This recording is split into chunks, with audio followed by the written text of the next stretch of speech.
नमस्कार दोस्तों, welcome to valuation.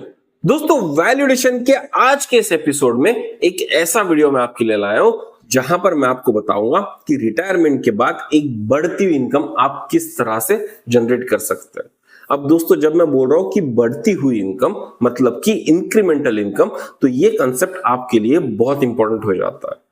अब जितने भी लोग रिटायरमेंट के लिए प्लान करते हैं वो ये प्लान करते हैं कि हम रिटायर हो जाएंगे तो हमको इतना इतना पैसा आता रहेगा। फॉर एग्जांपल, किसी ने प्लान किया कि भाई मेरे पास 20 से 25 लाख का फंड है या 50 लाख का फंड है, तो मुझे हर महीने कम से कम 25,000 की इनकम आते रहे। अब ये प्लानिंग बहुत अच्छी हो सकती है, लेकिन यहाँ पर सबसे बड़ी समस्या ये है कि जब आप ये प्लानिंग करते हो तो आप ये अज्यूम करते हो कि आपको हर महीने 25,000 रुपए ही आएंगे।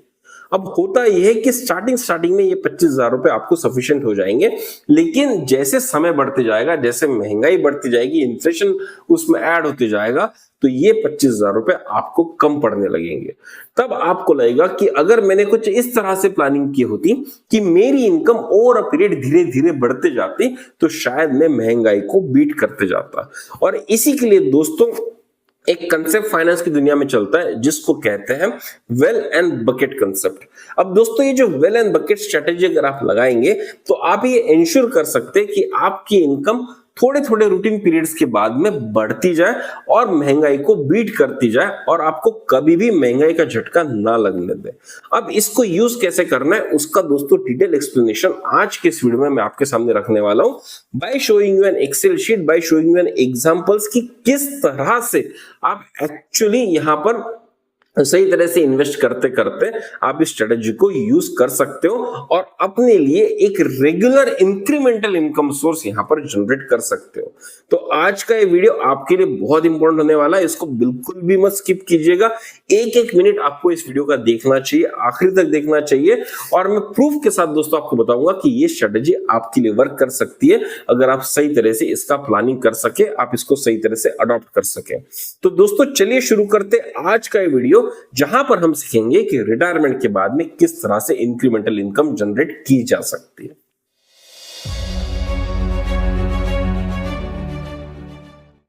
लेकिन वीडियो स्टार्ट करने से पहले मेरी आप सबसे गुजारिश रहेगी कि आज तक अगर आपने इस चैनल को सब्सक्राइब नहीं किया तो जरूर सब्सक्राइब कीजिए, क्योंकि इस चैनल में हम सीनियर सिटीजन्स के मदद के लिए हर वो पॉसिबल वीडियो बनाते हैं जो उनके जिंदगी में वैल्यू ऐड कर सके, उनको फाइनेंस सिखा सके, उनको फाइनेंशियली मदद कर सके कि भाई ऐसा ऐसा प्लानिंग करके आप आगे बढ़ सकते हैं।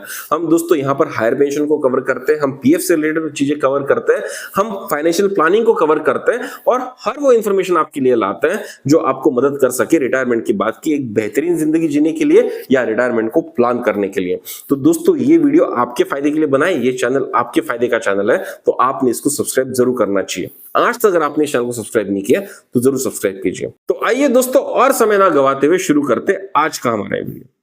अब रिटायरमेंट के बाद एक इंक्रीमेंटल इनकम जनरेट करने के लिए जो स्ट्रेटेजी हम यूज करेंगे, जो रणनीति हम इस्तेमाल करेंगे, उसका नाम है वेल एंड बकेट स्ट्रेटेजी। अब वेल एंड बकेट स्ट्रेटेजी में जो वेल है उसको कहते हैं कुआं, और बकेट तो आप सब जानते ही है। अब ये जो वेल होगा ये होगा हमारा स्टोर हाउस, मतलब कि हम जिंदगी में जितना भी फंड रिटायरमेंट के लिए बचा रहे हैं ये इस हम कुएं में डाल देंगे, और इस कुएं में से बकेट के तौर पर हम धीरे धीरे पैसा निकालते जाएंगे हर महीना, जिससे हम रोजमर्रा की जिंदगी का खर्चा करते जाएंगे। तो कुएं में से जो पैसा हम निकालेंगे दोस्तों, उस स्ट्रेटेजी को कहते हैं वेल एंड बकेट स्ट्रेटेजी। अब इस वेल एंड बकेट स्ट्रेटेजी को इस्तेमाल करने के लिए आपको आपका फंड 5 तरह की कैटेगरीज में इसको डिवाइड करना होगा, मतलब कि 5 तरह के अलग अलग म्यूचुअल फंड्स में हम इन्वेस्ट करेंगे, जिसमें हम यूज करेंगे डेट फंड्स, हम यूज करेंगे हाइब्रिड फंड्स, हम यूज करेंगे फ्लेक्सी कैप फंड्स, हम यूज करेंगे इंडेक्स फंड्स, और हम यूज करेंगे मिड कैप या स्मॉल कैप फंड्स। अब इसमें जो सबसे पहले कैटेगरी मैंने आपको बताई, डेट म्यूचुअल फंड्स। अब डेट म्यूचुअल फंड्स क्या होता है?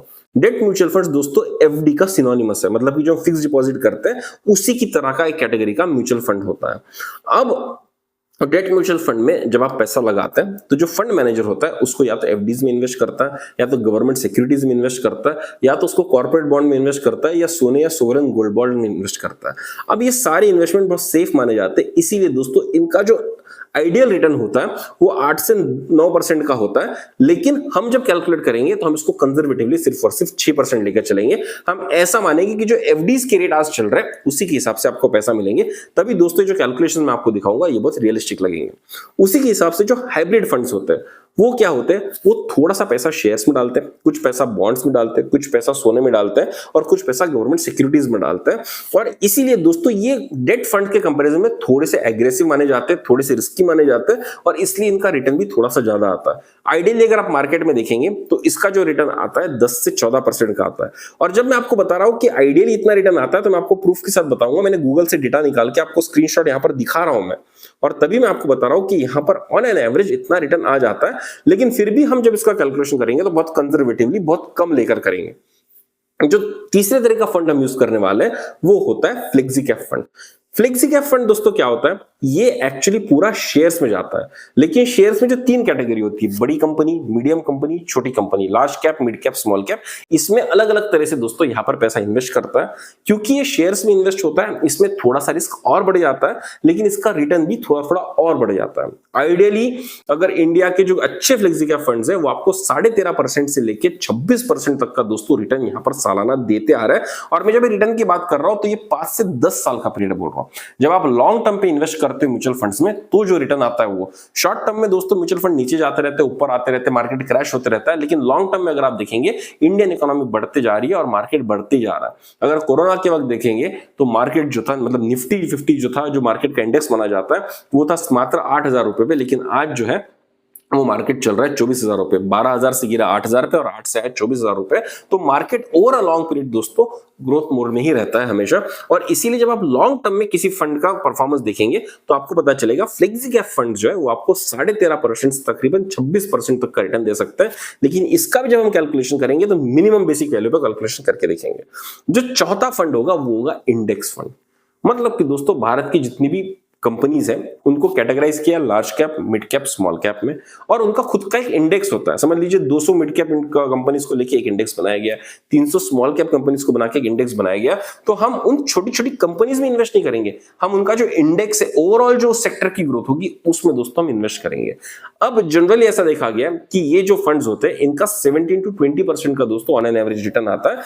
लेकिन इसको भी हम यूज करेंगे मिनिमम वैल्यू लेके, ओके, ताकि हमारा कैलकुलेशंस मिनिमम सबसे कंजर्वेटिव एस्टिमेट में रहे कि सबसे बुरा क्या हो सकता है हमारी स्ट्रेटेजी में, उसको लेके हम करेंगे।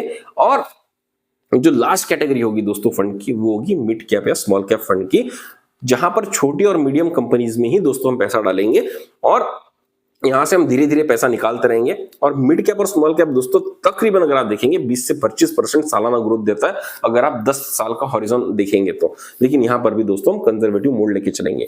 तो ऐसे 5 तरह के फंड में हम पैसा डालेंगे और हर फंड से हम थोड़ा थोड़ा पैसा निकालते रहेंगे। किस तरह से मैं आपको बताता हूं। तो चलिए अभी स्क्रीन पर ध्यान दीजिए, बहुत इंपॉर्टेंट कंसेप्ट है, बिल्कुल मिस मत कीजिएगा। तो जैसे कि अभी आप स्क्रीन पर देख रहे हैं, मैंने यहां पर एक एक्सेल शीट बनाई है जिसमें मैंने लिखा है type of funds, asset class of investment, age at which withdrawal should start, मतलब किस एज पे आपका विड्रॉल स्टार्ट होना चाहिए, कितना अमाउंट आपको इन्वेस्ट करना है, आइडियल रिटर्न्स कितने आएंगे और हम कंजर्वेटिव एक्सपेक्टेड रिटर्न्स कितना लेके चल रहे हैं। फिर दोस्तों मैंने यहां पर लिखा है कि period before invested before withdrawal, मतलब कि हर फंड से जब हम पैसा निकालेंगे तो उसके पहले सारे फंड से एक साथ नहीं निकालेंगे। कुछ फंड जो होंगे हमारे 3 साल तक इन्वेस्टेड रहेंगे, कुछ 6 साल तक इन्वेस्टेड रहेंगे, कुछ 10 साल तक इन्वेस्टेड रहेंगे और तब दोस्तों हम उसको टच करेंगे, पैसा निकालेंगे। तो वो पीरियड क्या होगा दोस्तों, वो यहां पर लिखा है। Fund value at the start of withdrawal cycle, her fund की जो वैल्यू होगी वो विड्रॉल साइकिल के पहले बढ़ते जाएगी। ऐसा क्यों होगा, क्योंकि जब हम पहले डेट फंड से निकालेंगे तो डेट फंड से पैसा निकालते निकालते हमको 3 से 4 साल लग जाएंगे। तब तक दोस्तों जो दूसरे फंड से वो तो वैल्यू बढ़ेगी ना। तो जब हम सेकंड नंबर के इन्वेस्टमेंट पे आएंगे, मतलब कि जब हम हाइब्रिड फंड्स पे आएंगे तो उसके पहले उस फंड की वैल्यू कुछ बड़ी होगी। जो आपने एक ही समय में सारे फंड्स में 10-10 लाख रुपए डाले थे, तो पहला फंड आपने 4 साल खा लिया, तो जब दूसरा फंड आप 5वें साल से लेंगे तो 10 लाख रुपए की उसकी वैल्यू नहीं होगी, उसकी वैल्यू थोड़ी सी बढ़ गई होगी क्योंकि 5 साल तक उसको कंपाउंडिंग का समय मिला है। उसी तरह से जब आप दूसरा फंड पूरा खा जाएंगे, जब आप तीसरे फंड को टच करेंगे तो तीसरे फंड को दोस्तों तकरीबन 7 से 8 साल मिल चुके होंगे, तो तब तक उसकी वैल्यू बढ़ चुकी होगी। तो वो वैल्यू दोस्तों, बड़ी वैल्यू हम यहां पर लिखेंगे। उसके बाद हम मंथली विड्रॉल कितना करने वाले वो हम यहां पर लिखेंगे, और ये मंथली विड्रॉल करते करते जो उस कैटेगरी का फंड है वो हमको कितने दिन चलेगा दोस्तों, वो हम यहां पर आगे लिख रहे हैं। और वो कितने महीने में होगा वो पीरियड हो, यहां पर मैं आपको बताऊंगा ईयर्स और मंथ्स के फॉर्मेट में, और टोटल यहां पर मंथ्स फॉर्मेट में। उसका रीजन मैं आपको बताऊंगा कि ऐसा मैं क्यों कर रहा हूं। अब दोस्तों आइए शुरू करते समझना कि किस तरह से पैसे का डिस्ट्रीब्यूशन करना है और किस तरह से पैसे निकालना है, और इससे ये पैसा हमको कब तक चल सकता है और कितना इनकम हमको दे सकता है। तो दोस्तों सबसे पहले हमको ये काम करना है कि हमारे पास जितना भी रिटायरमेंट का कॉर्पस है, जो इस केस में पकड़ के चल रहा हूं कि 50 लाख रुपए का होगा। मैं फिर से बता दूं, अगर 50 लाख रुपए का कॉर्पस हम लेके चल रहे हैं तो हम उसको 10-10 लाख में डिवाइड करेंगे। अगर आपके पास कॉर्पस 30 लाख का है तो आपको उसको 6-6 लाख में डिवाइड करना है, प्रो राटा बेसिस पे दोस्तों उसको आपको करना है। अगर आपके पास 1 करोड़ का कॉर्पस है तो आपको 20-20 लाख में डिवाइड करना है। तो जितना आपका कॉर्पस है उसके हिसाब से आप डिवीजन कीजिए, स्ट्रेटेजी ऑलमोस्ट सिमिलर रहेगी। और जो पेंशन अमाउंट हम निकालने वाले, मतलब कि जो मंथली विड्रॉल निकालने वाले, वो आपको यहाँ पर बदलना होगा अपने कंसेप्ट के हिसाब से। तो दोस्तों हम 50 लाख रुपए लेंगे, उसको डिस्ट्रीब्यूट करेंगे 10-10 लाख रुपए, और हम कहां कहां डालेंगे? पहला 10 लाख डालेंगे हम डेट फंड में, दूसरा 10 लाख हम डालेंगे हाइब्रिड फंड्स में, तीसरा 10 लाख हम डालेंगे फ्लेक्सी कैप फंड में, चौथा 10 लाख हम डालेंगे इंडेक्स फंड में, और पांचवा हम डालेंगे दोस्तों मिड कैप फंड में। ये फंड कौन से होने चाहिए आइडियली आज के सिचुएशन में, उसके लिए दोस्तों वीडियो के एंड में मैं आपको जरूर दूंगा कि भाई डेट फंड में ये 2-3 फंड अच्छे हैं, हाइब्रिड फंड्स ये 2-3 अच्छे हैं, फ्लेक्सी कैप फंड ये 2-3 अच्छे हैं। ये आज के लिए अच्छे, कल कितने होंगे मुझे नहीं पता, लेकिन प्राइमा फेसी अगर आप शुरू करना चाहते हैं तो this is a good list, जो मैं आपको वीडियो के एंड में जरूर दिखाऊंगा। तो दोस्तों चलिए, अब हमने ये डिसाइड किया कि भाई हम 10-10 लाख रुपए हर कैटेगरी ऑफ फंड में डालेंगे। तो पहले हमने डेट फंड में डाला, और जब हमने डाला तो हमारी एज कितनी थी? 60 इयर्स की दोस्तों हमारी एज थी, हम जस्ट रिटायर हुए 60 इयर्स में। और हमने कितना पैसा इसमें डाला? 10 लाख रुपए दोस्तों हमने यहां पर इन्वेस्ट कर दिया। अब दोस्तों जैसे कि मैंने आपको बताया, ये जो डेट फंड होता है ये पैसा कहां कहां डालता है? एफडीज में डालता है, गोल्ड बॉन्ड्स में डालता है, गवर्नमेंट बॉन्ड्स में डालता है, कॉर्पोरेट बॉन्ड्स में डालता है। तो आइडियली इसका जो रिटर्न होता है 6 to 10% से होता है, क्योंकि कॉर्पोरेट बॉन्ड्स थोड़े से ज्यादा रिटर्न देते हैं तो एफडी से ज्यादा ही रिटर्न आता है। लेकिन फिर भी समझने के लिए हम ये सोचेंगे कि भाई वर्स्ट रिटर्न आ रहा है तो हम पकड़ेंगे 6%, क्योंकि अगर आप एफडी में डालेंगे तो 6% का रिटर्न आज के दिन में तो दोस्तों गारंटीड है ही, तो हम 6% लेके चलेंगे। और हमने इन्वेस्ट कितना किया? 10 लाख रुपए। और इमीडिएटली जैसे हम डालेंगे इसमें से हम पैसा निकालना शुरू करेंगे। हम कितना पैसा निकालना शुरू करेंगे? मंथली 25,000 रुपए दोस्तों इसमें से हम निकालना शुरू करेंगे। और जब हमने विड्रॉल स्टार्ट किया था तो हमारी एज कितनी थी? 60, और हमने डाले थे 10 लाख रुपए। तो जब हम विड्रॉल स्टार्ट कर रहे हैं उस टाइम पे दोस्तों इसकी फंड वैल्यू 10 लाख रुपए ही थी, और वहां से वो धीरे धीरे इंटरेस्ट के साथ बढ़ते जाएगी, और हम हर महीने 25,000 रुपए दोस्तों यहां से निकालते जाएंगे। अब आप देखेंगे कि जब मैं ऐसा विड्रॉल करते जा रहा हूं तो ये 25,000 रुपए मैं कितने दिन तक निकाल सकता हूं इन 10 लाख रुपए से? तो उसका आंसर दोस्तों आपको पता है क्या मिलेगा? 3 years 9 month। और ये जो हम विड्रॉ कर रहे हैं इसको बोलते हैं सिस्टमैटिक विड्रॉल। तो दोस्तों ये जो कंसेप्ट है कि आप एक पैसा कहीं पर इन्वेस्ट कर देते हो और उससे हर महीने एक फिक्स्ड अमाउंट वहां से निकालते जाते हो, उसको कहते हैं सिस्टमैटिक विड्रॉल प्लान। तो हमने यहाँ पर 10 लाख के डेट फंड से एक सिस्टमैटिक विड्रॉल प्लान लगा दिया जिससे हम 25,000 रुपए महीना निकालने वाले हैं। तो ये फंड हमको कब तक चलेगा? ये फंड चलेगा 3 years 9 months तक। अब आइडियली आप बोलेंगे कि 10 लाख का जो फंड है वो तो इससे पहले खत्म हो जाना चाहिए, लेकिन आप ये भूल रहे कि इसके ऊपर धीरे धीरे इंटरेस्ट मिल रहा है, तो वो फंड थोड़ा सा 11 लाख के आसपास पहुंचेगा। तो ये वैल्यू आपको चलेगी दोस्तों अप्रोक्सीमेटली 3 years 9 months तक की, मतलब कि टोटल 60 ईयर्स से 45 महीने तक दोस्तों ये 10 लाख रुपए आपको चलेंगे। अब आप बोलेंगे भाई ये तो बहुत जल्दी खत्म हो गया। कोई बात नहीं, आगे वाले फंड आपको बहुत ज्यादा देर तक चलने वाले, आप मेरे साथ रहिए। तो जब तक ये पहला लाइन जो हमारा डेट फंड का लाइन था ये खत्म हुआ, तब तक दोस्तों आपकी एज कितनी होगी? 63 years 9 months के दोस्तों आप यहां पर हो चुके हो, और आपने 25,000 रुपए महीना यहां से निकाल लिया। अब आप 60 पे प्लानिंग स्टार्ट किए थे, अभी आप 63 years 9 months तक आ गए, तो थोड़ी सी महंगाई बढ़ गई होगी ऐसा मैं समझता हूं। और हम जो अगला ऑप्शन है हमारा हाइब्रिड फंड्स का, इसमें से 25,000 रुपए नहीं निकालेंगे, हम निकालेंगे 30,000 रुपए। क्योंकि दोस्तों हमने इस वीडियो के स्टार्टिंग में बताया था ये रेगुलर इनकम की हम बात नहीं कर रहे हैं, हम यहाँ पर इंक्रीमेंटल इनकम की बात करेंगे। तो हम यहाँ पर निकालेंगे 30,000 रुपए हर महीने। अब आगे बढ़ने से पहले आपको एक छोटी सी बात समझने की जरूरत है। अब देखिए, आपने इस फंड में भी 60 इयर्स की एज में 10 लाख रुपए लगाए थे, लेकिन आपने इसको 3 years 9 months तक बिल्कुल भी टच नहीं किया, और इसके ऊपर आपको कुछ इंटरेस्ट मिला होगा, कुछ इनकम मिली होगी। तो दोस्तों आज के डेट में वो फंड की वैल्यू कितनी होगी ये आपको समझना जरूरी है। तो जो हाइब्रिड फंड्स होते हैं इसमें जनरली 10 से 14% का दोस्तों आपको रिटर्न मिलता है, मार्केट रिटर्न्स। ये मैं आपको स्क्रीन पर दिखा रहा हूं, देख लीजिएगा। ये जो गूगल कहता है कि ऑन एन एवरेज आपको 10 से 14% रिटर्न मिलता है, मैं पकड़ के चलता हूं कि आपको सिर्फ और सिर्फ 10% ही रिटर्न मिलने वाला है। तो जब आपको 10% रिटर्न मिलने वाला है तो उसके हिसाब से आप देखेंगे कि 3 इयर्स 9 मंथ्स के बाद में जब आप विड्रॉल स्टार्ट करेंगे सेकंड पूल में से, तो आपकी वैल्यू फंड की कितनी होगी? वो होगी 14.3 लाख। मतलब कि आपने 60 साल की उम्र में 10 लाख रुपए इन्वेस्ट किए, 3 साल 9 महीने तक आपने उसको बिल्कुल भी टच नहीं किया, और आपको सालाना जो रिटर्न मिला वो मिला 10% का। तो आपका फंड बन जाएगा 14.3 लाख रुपीस का। अब इसमें से हर महीने आप निकालने वाले 30,000 रुपए। तो जब आप 14.3 लाख रुपीस को सिस्टमैटिक विड्रॉल प्लान में डाल देंगे जो सालाना 10% से बढ़ते भी रहेगा और आप उसमें से हर महीने 30,000 रुपए निकालते भी रहेंगे, तो ये फंड आपको कितना दिन चलेगा? ये चलेगा 5 साल 1 महीना तक चलेगा।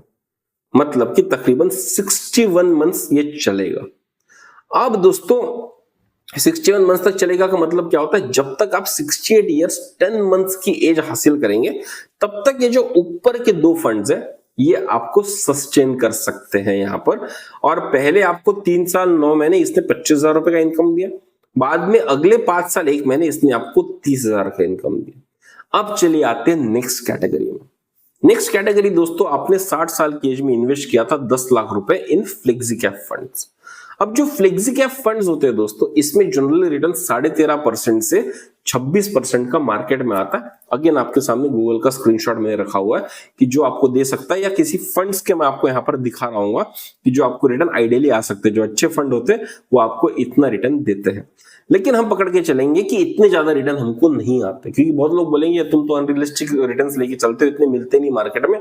कोई बात नहीं, अगर आप फ्लेक्सी कैप फंड समान रिस्की फंड में पैसा डाल रहे हो, अगर आपको 13% का रिटर्न नहीं आ रहा तो फिर आपको फंड बदल लेने की जरूरत है।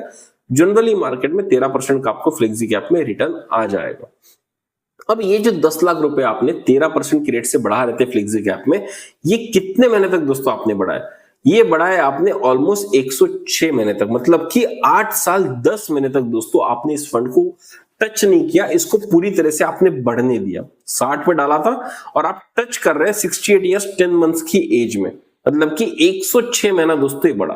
तो 106 महीने तक दोस्तों इसका जो कंपाउंडिंग हुआ, उससे जो इसका वैल्यू बना वो बना तकरीबन 29.5 लाख रुपीस। 10 लाख रुपए 10% की रेट से बढ़ते जा रहा है, और कितने दिन तक बढ़े? तकरीबन 106 महीने तक बढ़े। मतलब कि 8 साल 10 महीने तक बढ़े हुए, और इसका वैल्यू हो जाएगा 29.5 लाख रुपीस। अब दोस्तों हम यहां पर थोड़ी सी स्ट्रेटेजी हमारी बदल रही है विड्रॉल की। हम बोल रहे हैं अभी हम 30,000 रुपए नहीं, हम मंथली 45,000 रुपए बढ़ाएंगे। मतलब कि 45,000 रुपीज की बास्केट बकेट हम वहां से अब कुएं में से निकालने वाले। 45,000 रुपए में इंक्रीमेंट बहुत बड़ा कर दिया हूं, क्योंकि ऑलमोस्ट 8 साल 10 महीने हो चुके हैं। और मैं सिर्फ यहां ये नहीं बोल रहा हूं, मैं ये बोल रहा हूं कि अगले साल से हर साल 3,000 रुपए बढ़ते जाएगा। मतलब कि इस साल जब मैं फ्लेक्सी कैप फंड से पैसा निकालूंगा तो 45,000 रुपए महीना निकालूंगा। अगले साल जब मैं निकालूंगा तो 48 मतलब कि 48,000 निकालूंगा। उसके बाद में 51,000 निकालूंगा। ऐसा मैं निकालते जाऊंगा। तो ये फंड मुझे कितने दिन तक चलेगा? तो मैंने जब एक सिस्टमैटिक विड्रॉल प्लान लगाया जिसमें मैंने स्टार्टिंग में 29.5 लाख रुपीस डाल दिए, क्योंकि मैं आज से विड्रॉ कर रहा हूं। 29.5 लाख रुपीस डाल दिए, इसको मैंने 13% की रेट से बढ़ाया और 45,000 हर महीने निकाले, और उसको हर साल 3,000 रुपए महीने की बढ़ोतरी मैंने दी। तो ये फंड दोस्तों मुझे चलेगा 6 ईयर 11 मंथ्स तक। 6 साल 11 महीने मुझे चलना चाहिए। आइडियली 83 मंथ्स तक ये मुझे चलना चाहिए। अब जब तक दोस्तों ये फंड फ्लेक्सी कैप का पूरी तरह से खत्म हो चुका होगा, मेरी उम्र हो जाएगी 75 ईयर्स 9 मंथ्स। राइट? तो 75 इयर्स 9 मंथ तक दोस्तों हम 45,000 रुपए हर महीने 3,000 रुपए बढ़ने के हिसाब से हम बकेट वेल में से निकालते जा रहे हैं।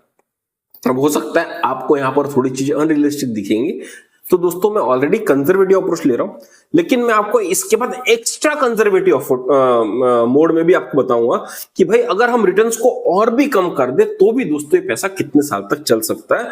तो यहां पर देख के ये मत सोचिए कि बहुत अनरियलिस्टिक है। मैं आपको इसका और एक रियलिस्टिक, ये खुद में रियलिस्टिक है, मैं इसका एक्स्ट्रा रियलिस्टिक वर्जन भी दोस्तों आपको दिखाऊंगा, तब शायद आपको मेरी बात पटने लगेगी कि ये वर्क कर सकता है। ठीक है, अब जो दोस्तों नेक्स्ट फंड हमारा था वो था इंडेक्स फंड, और अब तक हम किस एज के हो चुके हैं? 75 ईयर्स 9 मंथ्स के दोस्तों हम हो चुके हैं। अब जो इंडेक्स फंड है, ये अगर आप निफ्टी नेक्स्ट 50 में डालेंगे, मतलब जो निफ्टी होता है सबसे सेफ इंडेक्स माना जाता है, और उसके बाद की जो नेक्स्ट 50 कंपनियां होती है, निफ्टी होता है पहली 50 कंपनियां भारत की जो टॉप कंपनीज होगी, जो नेक्स्ट 50 होती, 51 से लेके 100 नंबर की जो भारत की कंपनी होती है दोस्तों, उसको निफ्टी नेक्स्ट 50 कहता है। तो दोस्तों ये थोड़ा रिस्की होता है, लेकिन फिर भी ये माइल्डली रिस्की होता है। और अगर आप पिछले 10 साल का अगर आप एवरेज देखेंगे या 5 साल का एवरेज देखेंगे, तो इस फंड ने तकरीबन 17 to 19% का दोस्तों रिटर्न मार्केट में दिया हुआ है। फिर भी हम कंजर्वेटिवली पकड़ के चलेंगे कि हमको 17% नहीं आएगा, हमको सिर्फ और सिर्फ 13% ही आएगा। देखिए, मैं बोल रहा हूँ आइडियली 17 to 19% मिलता है, लेकिन मैं आपको बता दूं कि हमको उतना नहीं आते हुए हमको सिर्फ और सिर्फ 13% ही यहां पर आ रहा है। ऐसा ही दोस्तों मैं यहां पर कंसिडर करके चल रहा हूं। तो ये कितना अमाउंट बनता है दोस्तों, वो हमको देखने की जरूरत है। अब हमने 60 साल की उम्र में इंडेक्स फंड में 10 लाख रुपए डाले थे, जो तकरीबन 189 मंथ्स तक, मतलब कि 15 साल 9 महीने तक ये फंड बढ़ते रहा 13% के रेट से। तो जब हम इसमें से पैसा निकालना शुरू करेंगे तो इसकी वैल्यू पता है कितनी होगी? 68.5 लाख रुपीस होगी, जहां से हम अब विड्रॉल शुरू करेंगे। और अब जो विड्रॉल दोस्तों मैं यहां पर लगा रहा हूं, वो मैंने 60,000 रुपए महीने का लगा दिया। मैंने वैल्यू बढ़ा दी, 60,000 रुपए महीने की कर दी, और मैं बोल रहा हूं कि हर महीना इसमें से 5,000, हर साल 5,000 रुपए का इंक्रीमेंट होगा। इस साल 60,000 रुपए लूंगा 12 महीने तक, अगले 12 महीने में 65,000 रुपए लूंगा, अगले 12 महीने में 70,000, मतलब कि 70,000 लूंगा। ऐसा दोस्तों मैं इंक्रीमेंटल लगा के चल रहा हूं। तब ये वैल्यू मुझे कितने दिन तक चल सकती है? तो अगर मैं एक सिस्टमैटिक विड्रॉल प्लान लगाता हूं जिसमें 68.5 लाख रुपीस मैंने डाले, 13% के रेट से ये पैसा बढ़ रहा है, और मैं 60,000 रुपए महीने के रेट से इसमें से पैसा निकाल रहा हूं, तो ये फंड मुझे चलेगा 14 ईयर्स 6 मंथ्स तक, मतलब कि 174 मंथ्स। और तब तक आपकी एज पता है कितनी हो जाएगी? जब तक ये फंड खत्म होगा आपकी एज हो जाएगी 90 साल 3 महीने। अब 90 साल 3 महीने तक आप जिंदा रहेंगे क्या, मुझे नहीं पता, लेकिन आपकी स्पाउस जिंदा रह सकती है, बिल्कुल रह सकती है, क्योंकि लेडीज की जो लाइफ होती है वो ज्यादा होती है, और वो जिंदा, अगर आप खुद लेडीज है तो आपकी लाइफ भी ज्यादा ही होगी, तो आप बिल्कुल जिंदा रह सकते। 90 साल कोई बहुत बड़ी बात नहीं है। जिस तरह का मेडिकल साइंस चल रहा है, लोगों को मरने ही नहीं दिया जाएगा आगे जाके, उनको कैसे भी वेंटिलेटर लगा के दवाई दे के जिंदा रखा जाएगा। तो 90 साल 3 महीने का जो टाइम लिमिट मैं यहाँ पर लेके चल रहा हूँ, बहुत प्रैक्टिकल टाइम लिमिट लेके चल रहा हूँ, लेकिन फिर भी इसको भी हम कम करेंगे आगे जाके। मैं आपको बताऊंगा जब मैं एक्स्ट्रा कंजर्वेटिव मोड में जाऊंगा। तो जब हम 90 साल 3 महीने के हो जाएंगे, तब हम हमारा मिड कैप फंड को एक्सप्लोर करना शुरू करेंगे। और इसमें जो हमने 10 लाख रुपए डाले, इसको तकरीबन 30 साल 3 महीने मिले, क्योंकि हमने 60 के एज में डाला था, और इसको तकरीबन 30 साल 3 महीने का समय मिला है, मतलब कि 363 मंथ्स का समय मिला है। और जो मिड कैप फंड्स होते हैं उनके आइडियलाइज्ड रिटर्न दोस्तों 20 से 25% के होते हैं। अगर आप मिड कैप स्मॉल मिड डालेंगे तो 10 साल का अगर आप एवरेज निकालेंगे तो 20 से 25% का दोस्तों रिटर्न आ सकता है। लेकिन मैं हाईली कंजर्वेटिव मोड में हूं, तो मैं बताऊंगा कि भाई हम इससे सिर्फ 13% ही रिटर्न लेंगे, जो बहुत लॉजिकल बनता है। स्टॉक मार्केट से 10 साल के पीरियड में अगर आप मिड कैप स्मॉल कैप में पैसा डाल रहे हैं तो आपकी रिस्क भी बहुत कम हो जाती है, क्योंकि आपने लॉन्ग टर्म हॉरिजन लिया, और आपका रिटर्न भी दोस्तों 13% तो कहीं नहीं गया, इससे ज्यादा ही आएगा पर 13% कहीं नहीं गया। तो जब दोस्तों आपका जो फंड था 10 लाख रुपए का, जो आपने 60 ईयर्स के एज में डाला था, वो आप 90 ईयर्स 3 मंथ्स तक, मतलब कि 30 साल तक उसको कंपाउंड करेंगे तो पता है कितने का बन जाएगा? वो बन जाएगा 4 करोड़ रुपए। अब दोस्तों बहुत सारे लोग जैसे ही 4 करोड़ रुपए देखेंगे वो मुझे बोलेंगे कि भाई तुम अनरियलिस्टिक प्लान बना रहे हो, वर्क नहीं कर रहा है, मेरे साथ टिके रहिए, मैं इस फिगर को कम करके भी दिखाऊंगा, फिर भी आपको बताऊंगा कि ये फिगर किस तरह से आपके लिए वर्क कर सकता है कम होते हुए भी। अब फॉर द टाइमिंग आप समझ लीजिए कि आपका फंड 4 करोड़ का बन चुका है, और ये बनता है, कैलकुलेशन करके मैं आपको स्क्रीन पर दिखाते जा रहा हूं, ये बनता है। और इसमें से अब हम कितना पैसा निकालना शुरू करेंगे? 1,20,000 रुपए महीना निकालना शुरू करेंगे, जो हर साल 15,000 से बढ़ते जाएगा। इस साल में 1,20,000 निकालूंगा, अगले साल में 1,35,000 निकालूंगा, फिर 1.5 लाख रुपए निकालूंगा, ऐसे 15,000 बढ़ते निकालूंगा। और अगर मैं ऐसे सिस्टमेटिक विड्रॉल प्लान लगाता हूं कि भाई मेरा 4 करोड़ का फंड मैंने डाला, जो 13% प्रति एनम के रेट से बढ़ते जा रहा है, प्रतिवर्ष के रेट से बढ़ते जा रहा है, और उसमें से मैं साल का 1,20,000 रुपए निकाल रहा हूं, जो हर साल 15% से बढ़ेगा। तो दोस्तों ये पैसा पता है कब खत्म होगा? कभी भी खत्म नहीं होगा, ये आप अपने बच्चों के लिए छोड़ के जा सकते हैं। तो ये जो प्लान मैंने आपको बताया, ये 50 लाख रुपए के हिसाब से बताया, जिसमें आपको रेगुलर इनकम अच्छा खासा टाइम पीरियड के साथ में बढ़ते भी जा रहा है, इंक्रीमेंटल भी होते जा रहा है, आपको सफिशिएंट भी होगा, और उसके बाद भी दोस्तों फंड आपके पास बचा रहेगा जो आप अपने बच्चों को हैंड ओवर कर सकते हैं। लेकिन अगर आपको ये बहुत अनरियलिस्टिक लगा है कि अभी भी आपको विश्वास नहीं हो रहा कि हो सकता है, तो चलिए सब रेट्स को धीरे धीरे कम कर देते हैं। अब होता क्या है कि ये प्लान आपका कब फेल करता है, ये प्लान कब डूबता है, वो भी मैंने आपको बताना चाहिए। ये प्लान आपका डूब तब सकता है जब समझ लीजिए कि जैसे ही आपने मार्केट में पैसा डाला, मार्केट में आ गया क्रैश। मतलब जो इनिशियल जो बूम आपको मिलना चाहिए था वो नहीं मिला, और अगले 1-2 साल की दोस्तों मार्केट में आ गई मंदी। ओके, ऐसा पकड़ के चलते कि 3 साल की मंदी आ गई। आपने देखा होगा कोरोना के वक्त में अच्छी खासी मंदी आई थी, लेकिन कोई भी मंदी दोस्तों मार्केट में 3 से 4 साल के ऊपर नहीं टिकती है। बाद में मार्केट फिर से रिबाउंड होता है, क्योंकि लोगों को समझ जाता है कि इस मंदी को बीट कैसा करना है।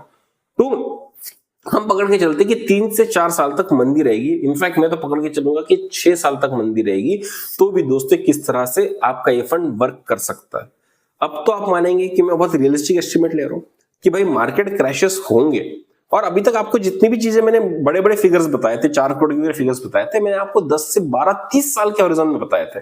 तो 30 साल के हॉरिजॉन में दोस्तों मार्केट तो ऐसा ऊपर चलते रहता है, बीच में गिरते रहता है, पर ओवरऑल देखेंगे तो मार्केट ऊपर ही जाते रहता है। लेकिन फिर भी मैं पकड़ रहा हूं कि जो सबसे बुरी चीज आपके साथ हो सकती है कि आपने मार्केट में एंटर किया, पैसा डाला और मार्केट क्रैश हो गया, तो आपको कुछ साल तक रिटर्न्स नहीं आएंगे, कुछ साल तक आपके नेगेटिव रिटर्न्स भी हो सकते हैं। तो उसको भी दोस्तों हम लेकर चलते हैं। तो चलिए देखते हैं कि एक्स्ट्रा कंजर्वेटिव मोड में जब हम होंगे तो ये किस तरह से हमारे लिए वर्क कर सकता है। अब देखिए दोस्तों, यहां पर हम सेम फंड्स लेंगे, लेकिन इससे मिलने वाला रिटर्न हम बदल देंगे, बहुत कम कर देंगे। तो भी दोस्तों ये फंड किस तरह से काम करता है मैं आपको स्क्रीन पर दिखा रहा हूं। अब देखिए, सबसे पहले हमने डाला डेट फंड में, मतलब जो हम स्टार्ट कर रहे थे स्कीम को, हमने क्या किया, फिर 50 लाख रुपए 10-10 लाख में डिवाइड किए, और ये जो 5 कैटेगरी हमारी थी, debt fund, hybrid funds, flexi cap funds, index funds और मिड कैप फंड्स, इनमें हमने डिवाइड करके यहां पर डाल दिया, और 60 साल की एज से हमने इन्वेस्टमेंट यहां पर स्टार्ट कर दिया। और जो पहली कैटेगरी थी दोस्तों डेट फंड्स की, इसमें हमने पिछले शीट में दोस्तों लिया था 6% का रिटर्न, और इस शीट में भी दोस्तों हम 6% का रिटर्न देंगे, क्योंकि ये जो पैसा डेट फंड में जा रहा है, FD, government securities, corporate bonds में जा रहा है, बिल्कुल सेम एफडीज में जा रहा है। एफडीज के रेट मार्केट से लिंक नहीं होते, तो एफडी जितना रेट आज दे रही है, मार्केट क्रैश होने के बाद भी उतना ही रेट दे रही होगी, कोई आपको डिफरेंस नहीं आएगा। तो यहां पर कम करने का कोई मतलब नहीं बनता। जब मैं बड़े बड़े फिगर्स दिखाऊंगा तब मैं डेफिनेटली कम करूंगा। तो मैं पकड़ के चल रहा हूं कि भाई 6% के रेट से हमको मिल रहा है, ये पैसा 10 लाख का हमने इन्वेस्ट किया, ये बढ़ते गया, इसमें से 25,000 रुपए महीना में निकालते रहा, तो ये पैसा आइडियली उतना ही दिन चलेगा जो हमने पहले निकाला था। पहले भी हमारा पैसा चल रहा था 3 years 9 months, अभी भी चलेगा दोस्तों 3 साल 9 महीने, अभी भी चलेगा 3 years 9 months। ठीक है, तो यहां पर कोई चेंज नहीं है। अब चलिए अगले पोर्शन में आते हैं कि भाई जब हम 63 year 9 months के हो जाएंगे तो हम टैप करेंगे हाइब्रिड फंड्स को। हाइब्रिड फंड से अब हम पैसा निकालना शुरू करेंगे। तो पिछली बार पता है मैंने इसका रिटर्न कितना लिया था, 10% का कंजर्वेटिव रिटर्न लिया था। लेकिन मैं ऐसा समझ के चलता हूं कि मार्केट अब क्रैश हो गया, जैसे आपने पैसा डाला मार्केट क्रैश हो गया, और वो एफडी के तरह का ही आपको रिटर्न दे रहा है, उससे ज्यादा का रिटर्न आपको दे नहीं पा रहा, रिस्क लेके भी आपको रिटर्न नहीं दे पा रहा है। तो 6% का रिटर्न, मतलब कहा मैंने पहले 10% लिया था और कहा मैं 6% ले रहा हूं। तो जब दोस्तों मैंने 10% लिया था, तो जब मैं हाइब्रिड फंड से पैसा निकालने वाला था उस टाइम में उस फंड की वैल्यू थी 14.3 लाख रुपीस। लेकिन अब जब मैं बोल रहा हूं कि रिटर्न 10% नहीं 6% है, तो हाइब्रिड फंड की जो वैल्यू होगी जब मैं विड्रॉल स्टार्ट करूंगा 3 साल 9 महीने के बाद में, तो उसकी वैल्यू होगी 12.4 लाख रुपीस। अब दोस्तों 12.4 लाख रुपीस में से मैं विड्रॉल अभी भी 30,000 का ही करूंगा। इसके पहले भी देखिए मैंने यहां पर विड्रॉल 30,000 का ही किया था, मैं अभी भी विड्रॉल 30,000 का ही करूंगा। लेकिन पहले क्योंकि मेरा अमाउंट ज्यादा था, 14.3 लाख रुपीस का था, ये मेरे को 5 साल 1 महीने तक चल रहा था। अभी ये पैसा मुझे चलेगा 3 साल 10 महीने। समझ रहे आप बात मेरी? मैं कंजर्वेटिव अप्रोच ले रहा हूं कि हाँ भाई मेरा पैसा बहुत दिन तक नहीं चलेगा, मेरा पैसा जल्दी जल्दी खत्म होगा, ये बात मैं रेस करके चल रहा हूं। तो भी दोस्तों 3 साल 10 महीना ये पैसा चलेगा। अब दोस्तों जब तक ये फंड खत्म होगा मेरी उम्र हो जाएगी 67 years 7 months। पहले कितनी हो रही थी मेरी उम्र? 68 years 10 months। तो अब दोस्तों यहां में से बहुत सारा मंथ्स कम हो गए, और 67 ईयर्स 7 मंथ से ही अब मैं फ्लेक्सी कैप से बास्केट निकालना शुरू करूंगा, बकेट निकालना शुरू करूंगा। अब मैं जल्दी विड्रॉल के मोड में आ चुका हूं। अब चलिए, पहले हमने जब फ्लेक्सी कैप फंड लिया था तो हमने रिटर्न लिए थे 13% के। अब जब यहां पर कंजर्वेटिव मोड में लेके चल रहे तो हम 13% नहीं, अब हम 10% का लेके चलेंगे कि भाई मार्केट पूरा जिंदगी भर तो बंद नहीं रहेगा, मार्केट पूरा जिंदगी भर तो क्रैश नहीं रहेगा, कभी तो उठेगा, लेकिन मैं ऐसा पकड़ के चल रहा हूं कि 13% का रिटर्न नहीं देगा, ये सिर्फ और सिर्फ हमको 10% का रिटर्न देगा। तो दोस्तों 10% के रिटर्न के साथ में जब ये पैसा 7 साल साथ में इन्वेस्टेड रहेगा तो इसका जो ओपनिंग कैपिटल होगा हमारा विड्रॉल के पहले, वो होगा 20,50,000 रुपए। पहले केस में दोस्तों क्या हो रहा था, 29,50,000 रुपीज था, जिसको मैंने ऑलमोस्ट 9 लाख रुपए दोस्तों यहां पर कम कर दिया कंजर्वेटिव मोड में। तो आप देख पा रहे हैं कि अब ये फंड कितना बचा, 20,50,000 रुपीज का, और इसमें से मैं विड्रॉल उतना ही कर रहा हूं, 45,000 plus increment of 3,000 per annum. ठीक है, अब ये पैसा मुझे कितने दिन तक चलेगा, 4 ईयर्स 3 मंथ्स तक चलेगा। पहले मुझे कितना चल रहा था दोस्तों, 6 साल 11 महीने चल रहा था। अब देखिए कंजर्वेटिव अप्रोच से डेफिनेटली हम यहां पर पीरियड इसका कम कर दे रहे हैं, ये सिर्फ 4 साल 3 महीने तक की दोस्तों अब यहां पर चल पा रहा है। अब जब तक हम इंडेक्स फंड पे पहुंचे तो हमारी उम्र पता है कितनी है, 71 ईयर्स 10 मंथ्स, और पहले हम कहां तक पहुंचे थे, 75 ईयर्स 9 मंथ्स। तो आप समझ पा रहे होंगे कि ये एक्चुअली कंजर्वेटिव अप्रोच में लेके चल रहा हूं। तो 71 साल के आप हो चुके और अभी तक आप 45,000 रुपए के हिसाब से सालाना 3,000 रुपए बढ़ते हुए दोस्तों आप अपनी पेंशन निकाल पा रहे हैं, और अभी भी आपके पास में 2 फंड्स बाकी है। अब जो इंडेक्स फंड है दोस्तों, इसका हमने पिछले बार जो रिटर्न लिया था वो लिया था 13% का। अब मैं इसको 2% और कम कर देता हूं, मैं इसको 11% दे देता हूं, और मैं बता रहा हूं 11% तो मतलब अनरियलिस्टिक रिटर्न है। अनरियलिस्टिक मतलब यार ये बहुत कम रिटर्न है, इससे ज्यादा आता है इसमें, इसलिए अनरियलिस्टिक बोल रहा हूं, लेकिन फिर भी मैं 11% लेके चल रहा हूं कि मेरे को 11% का अगर यहां पर इंडेक्स फंड से रिटर्न आ रहा है तो 11% के रेट से, और ये 11% मैं बोल रहा हूं over a period of time, मतलब कि 11 साल 10 महीने, 60 साल की एज में डाला था।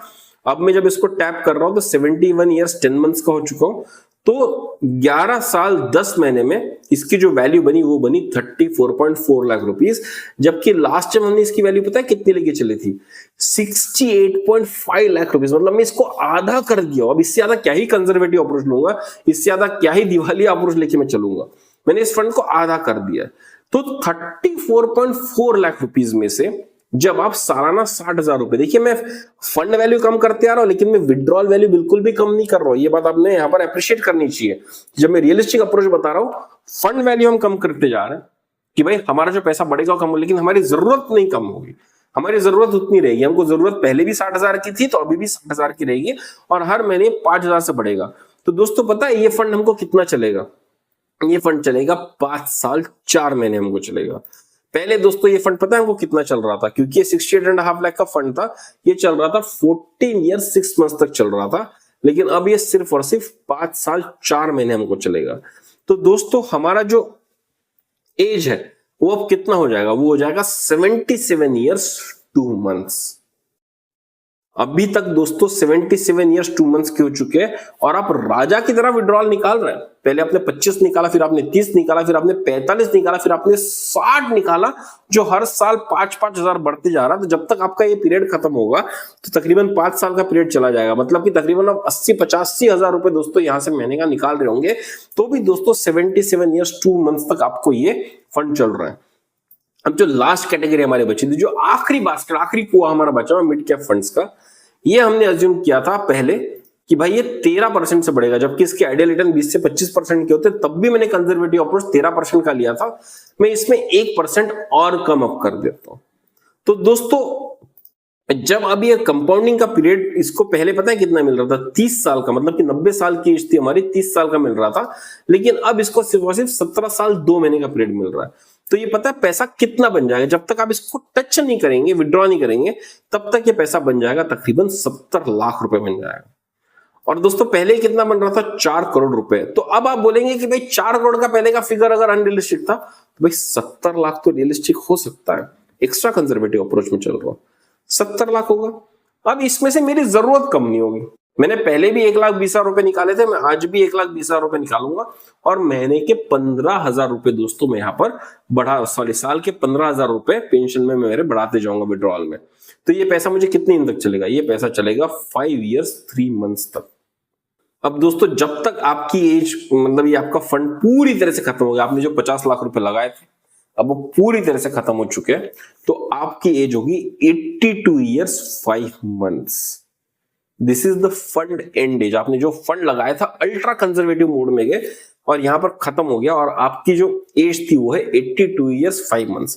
और अभी भी आपको लग रहा है कि मैं बड़ा चढ़ाकर बता रहा हूं, तो मैं आपको बता दूं ये बिल्कुल भी बड़ा चढ़ाकर नहीं बता रहा हूं। ये जो इतने कम रिटर्न्स में लेके चल रहा हूं, ये शायद कोई यूट्यूबर इतना फ्रैंकली नहीं बताएगा। हर यूट्यूबर आपको बताएगा बड़ा चढ़ा के। मैं आपको बहुत कंजर्वेटिवली बताकर चल रहा हूं कि भाई इतने कम इंटरेस्ट रेट के साथ भी आपका पैसा 82 years 5 months चलेगा। और मैं आपको बता दूं इंडियन इकोनॉमी इंक्रीजिंग है, इतना कंजर्वेटिव आपको कभी भी नहीं होगा। आपको डेफिनेटली ये जो पैसा है ज्यादा से ज्यादा रेट पर बढ़ते जाएगा, क्योंकि हम हॉरिजॉन 17 साल 20 साल का ले रहे हैं, लॉन्ग टर्म इन्वेस्टमेंट का ले रहे हैं। तो लॉन्ग टर्म इन्वेस्टमेंट में दोस्तों ये पैसा बढ़ते ही रहेगा और बढ़ते बढ़ते जो 82 years 5 months आपको बता रहे हैं ये कम से कम आपको 90 साल तक चलेगा। और ये 90 साल तक चलने का फायदा क्या है? इसमें आपके और आपके स्पाउस की एज पूरी तरह से कवर हो जाएगी। आपके मरने के बाद भी आपके स्पाउस को इसी तरह से पैसा निकाला जा सकता है। मतलब 1,20,000 रुपए प्रति साल, उसमें 5,000 रुपए का इंक्रीमेंट वो बहुत आसानी से निकाल सकते हैं। ये फंड दोस्तों आपके लिए काम कर सकता है। मतलब कि अगर आप कंजर्वेटिवली चलेंगे तो भी 82 years 5 months तो आपके लिए चल रहा है, लेकिन अगर इससे थोड़ा भी बेहतर हो जाता है तो 90 साल तक दोस्तों आपको ये फंड चल सकता है, ऐसा मुझे लगता है। अब दोस्तों इतना बताने के बाद भी अगर किसी को कंजर्वेटिव अप्रोच पे मेरे डाउट है कि अभी भी अनरिस्टिक लग रहा है, तो एक काम कर सकते हैं। ये जो लास्ट वाला जो केस है ना दोस्तों, यहाँ पे हम 1,20,000 रुपए की रेसी ना दिखाते हुए, मतलब हम यहाँ पर बहुत रेसी दिखा रहे हैं, तब 1,20,000 रुपए निकाल रहे हैं जब भाई हमारे पास फंड कम बचा है, हमारे पास अभी भी एज जिंदा हम है, तो हमको क्या करना चाहिए? थोड़ा सा हमारा एक्सपेक्टेशन कम करना चाहिए। तो हम ऐसा पकड़ते हैं, हम 1,20,000 रुपए नहीं, हम तकरीबन 75,000 रुपए दोस्तों इसमें से निकालेंगे। तो जब हम 75,000 रुपए निकालेंगे तो पता है ये फंड आपको कितना चलेगा? रेट्स में उतने रखे, फंड ग्रोथ के रेट उतने रखे, बस आपका विड्रॉल थोड़ा सा कम करवा दिया मैंने यहाँ पर, क्योंकि अब भाई नहीं है पैसा तो फिर थोड़ा कम निकालना पड़ेगा। तो कम निकालेंगे तो दोस्तों ये पैसा आपको तकरीबन 87 years 10 months की एज तक चल सकता है। मतलब जैसे मैं आपको बोल रहा था कि 90 साल तक रियलिस्टिकली चल सकता है, भले ही मार्केट इसी तरह की रिटर्न देते रहे, अगर आप थोड़ी सी अपनी रिक्वायरमेंट कम करें तो 87 years 10 months तक भी दोस्तों आपको ये चल सकता है। लेकिन फिर भी अगर आपको लगता है कि ये जो स्ट्रेटेजी मैंने आपको यहां पर बताई ये आपके लिए वर्क नहीं करती है, तो दोस्तों मैं आपको एक बार बता रहा हूं कि हो सकता है कि आप चाहते हो कि आपको इंक्रीमेंटल इनकम है, लेकिन आपके पास कोई स्ट्रेटेजी नहीं हो। तो कोई भी स्ट्रेटेजी अगर नहीं रहेगी तो इनकम कभी भी नहीं आएगा, प्लान नहीं रहेगा तो इनकम कभी भी नहीं आएगा। तो कोई प्लान ना होने से अच्छा कुछ प्लान होना बहुत बेहतर होता है। और दोस्तों 50 लाख के कॉर्पस के साथ अगर हम इतना अच्छा इनकम निकाल सकते, जहां से हमारी इनकम शुरू होती है 25,000 रुपए से, जो बाद में हम 1,20,000 से लेकर 1.5 लाख तक दोस्तों महीने का निकाल रहे हैं, हम इंक्रीमेंटल वैल्यू निकाल रहे हैं, इन्फ्लेशन को सही तरह से बीट कर रहे हैं। मतलब 20 साल के पीरियड में हमने 25,000 से इनकम बढ़ा ली, 1,20,000 हमने उसको 5 गुना कर लिया। तो this is a very inflation beating style of investing. तो इससे अगर आप इस प्लान के साथ जाते, हो सकता है ये प्लान थोड़ा बहुत फेल कर जाए आपके लिए, नहीं 82 साल तक चले, 80 साल तक चले, लेकिन कोई प्लान ना होने से बेहतर है कोई प्लान होना। और अगर आपको आज तक समझ में नहीं आ रहा था कि कैसे करना है, तो कम से कम ये जो चीज मैं आपको यहां पर दिखा रहा हूं, इससे आपको एक आइडिया आएगी कि आप पैसा किस तरह से इन्वेस्ट कर सकते हो। अब रही बात, बहुत लोग बोलेंगे कि बेटा ये जो आपने चीज बताई है, debt fund, hybrid fund, flexi cap fund, index fund, mid cap funds, इसमें किस किस फंड में डालना है ये हमको नहीं पता। तो उसके लिए दोस्तों ये जो आपको स्क्रीन पर अभी जो लिस्ट मैं आपको दिखा रहा हूं, ये लिस्ट आपके लिए बहुत इंपॉर्टेंट है। मैंने हर तरह के फंड के, हर टाइप ऑफ फंड्स के 2-2, 3-3 नाम आपको दिखा दिए। एज ऑफ नाउ ये फंड बहुत अच्छा वर्क कर रहा है, इसमें आपको इन्वेस्ट करना है। और ओवर अ पीरियड अगर कोई आपका फंड सही तरह से परफॉर्म नहीं करता है, अगर आपको 10 से 12% से कम का रिटर्न दे रहा है, तो आपको चेंज करना पड़ सकता है। तो दोस्तों वो आपको रिकैलिब्रेशन करना पड़ेगा over a period of time. लेकिन एज ऑफ नाउ मोटा मोटा तौर पर ये जो लिस्ट आपको स्क्रीन पर दिख रही है, दिस शुड स्टैंड गुड। अब ये दोस्तों ये कोई रिकमेंडेशन नहीं है मेरे तरफ से, ये मैं आपको बता रहा हूं कि आज की वस्तु स्थिति में ये फंड अच्छे तरह से वर्क करते हैं। इसको आपको लेना है तो लीजिए, नहीं लेना है तो मत लीजिए, कंप्लीटली आपका चॉइस है। मैं आपको फोर्स नहीं कर सकता, मैं रिकमेंड भी नहीं कर रहा हूं। ओके, ये बस आपको इंडिकेट कर रहा हूं कि ये फंड है अगर आप लेना चाहे, क्योंकि मैं जब खुद की प्लानिंग करता हूं, जब खुद इन्वेस्ट करता हूं, तो मैं इस तरह के फंड्स में दोस्तों पैसा इन्वेस्ट करके रखता हूं। तो दोस्तों उम्मीद करता हूं कि आज के इस वीडियो में हमने सीखा कि किस तरह से म्यूचुअल फंड्स को यूज करके हम एक incremental source of income generate कर सकते हैं और बिल्कुल राजा की तरह हमारी जिंदगी जी सकते हैं। अगर दोस्तों आपको इस कंसेप्ट में वैल्यू दिखा है तो मुझको कमेंट बॉक्स में कमेंट करके जरूर बताइएगा। अगर आपको लगता है कि मैंने कोई चीज छोड़ दी है कैलकुलेट करने की, कोई पैरामीटर मैंने छोड़ दिया जिसकी वजह से स्ट्रेटजी फेल हो सकती है, तो वो भी दोस्तों आप मुझको कमेंट बॉक्स से बता दीजिएगा, ताकि अगले बार जब मैं इस तरह की कैलकुलेशंस करूं तो उन सबकी जिम्मेदारी में लेकर चलो और उस सबको यहां पर हमारे कैलकुलेशन का भाग बनाओ, ताकि हमारे कैलकुलेशन और भी रियलिस्टिक हो सके। दोस्तों वैल्यूएशन में हमारी कोशिश ये रहती है कि सीनियर सिटीजन्स को जितना ज्यादा फाइनेंशियल नॉलेज दिया जा सके वो दे, क्योंकि आज की जिंदगी में जब लोगों के पास फाइनेंशियल नॉलेज नहीं होता है तो वहां पर बहुत बड़ा उनका नुकसान होता है। प्लानिंग सही तरह से नहीं हो पाती और बाद में पैसा हमको कम पड़ने लगता है और तब हम हड़बड़ी में जाकर हमारा फंड खा जाते हैं, जो बहुत जल्दी खत्म हो जाता है और 74-75 तक आते आते दोस्तों हमारी जिंदगी में क्राइसिस पैदा हो जाता है कि अब हमारा गुजारा कैसा होगा। तो मेरी कोशिश रहती है कि इस तरह की कैलकुलेशंस आपको करके दो, कोई स्ट्रेटेजी बताओ जिसको इस्तेमाल करके एटलीस्ट आप उसको 80 साल 82 साल तक तो दोस्तों कम से कम अपना फंड चला सके। और I hope this is very realistic strategy. अगर आपको इस वीडियो में वैल्यू दिखी तो डेफिनेटली आप अपने दोस्तों के साथ शेयर कीजिए, ताकि उनकी जिंदगी में भी एक छोटा सा वैल्यूएशन हो सके, उनको भी पता चल सके कि इस तरह से रिटायरमेंट प्लानिंग किया जा सकता है। मेरी एज वैसे कम है, लेकिन मैं रिटायरमेंट के एज के लोगों के लिए वीडियोस बनाता हूं, क्योंकि मुझे ऐसा लगता है कि लोग जिंदगी भर मेहनत करते रह गए, बहुत मेहनत की, लेकिन फाइनेंस सीखने का समय उनके पास नहीं था। तो नहीं था तो कोई बात नहीं, लेकिन आज वो नुकसान नहीं होना चाहिए। आज अगर मेरे समान कोई यंग आदमी अगर उनको बता सके कि अंकल आप इस तरह से इन्वेस्ट कीजिए, कि दादाजी आप इस तरह से इन्वेस्ट कीजिए, पिताजी आप इस तरह से इन्वेस्ट कीजिए, तो शायद अगर उनके जिंदगी में 2 पल वैल्यू एडिशन के मैं ऐड कर सकता हूं तो मैं डेफिनेटली करने की कोशिश करता हूं। ये मेरे तरह से लोगों को हेल्प करने की मेरी कोशिश चलती रहती है। तो अगर आपको ये एफर्ट पसंद आता है तो इस चैनल को जरूर सब्सक्राइब कीजिए, डेफिनेटली शेयर कीजिए अपने दोस्तों के साथ, अपने परिवारजनों के साथ। एक कमेंट जो दोस्तों मैं एक्सपेक्ट कर रहा हूं कि बहुत लोग बताएंगे, जब क्रिटिसिज्म होगा इस स्कीम का तब ये बताएंगे कि भाई मैंने इसमें टैक्सेशन को नहीं कंसिडर किया हुआ है। तो दोस्तों अगर मैं लॉन्ग टर्म कैपिटल गेन्स को भी कंसिडर करके चलूं यहां पर, तो भी मैं आपको बता दूं 3-3.5 साल का पीरियड आप खत्म कर सकते हो उस एज में से। समझ लीजिए जैसे कि मैंने आपको स्क्रीन पर दिखाया था पहले कि ये फंड हमको इस स्टडी से एक्स्ट्रा कंजर्वेटिव मोड में जाएंगे तो 82 ईयर्स 5 मंथ्स चलेगा। आप उसमें से 3.5 साल निकाल दीजिए टैक्स के लिए, जो टैक्स तो पैसा आपका बर्बाद हो गया, तो उसके बाद भी दोस्तों आपको तकरीबन 79 to 80 ईयर्स तक दोस्तों ये पैसा चल सकता है। तो टैक्सेशन यहां पर बहुत ज्यादा अफेक्ट नहीं करेगा, करेगा भी तो 3-3.5 साल का पीरियड आपका जल्दी आ जाएगा, मतलब आपका फंड थोड़ा जल्दी खत्म हो जाएगा। तो वो भी दोस्तों मैं आपको कैमरा पे अभी बता देता हूं। तो अगर आपका एक क्रिटिसिज्म है, आप इसको और डिफाइन कर सकते हैं, तो जरूर कमेंट बॉक्स में बताइएगा। मैं आपके कमेंट्स का इंतजार करूंगा। मैं इंतजार करूंगा कि इस महत्वपूर्ण वीडियो को आप लोगों के साथ शेयर करेंगे। मैं इंतजार करूंगा कि अगर आपने आज तक हमारे चैनल को सब्सक्राइब नहीं किया तो आप जरूर करेंगे। तो चलिए दोस्तों जल्दी मिलेंगे एक नए डिस्कशन के साथ में, एक नए वैल्यू एडिंग कंटेंट के साथ में। तब तक के लिए सब्सक्राइब करते रहिए हमारा चैनल वैल्यू एडिशन। धन्यवाद।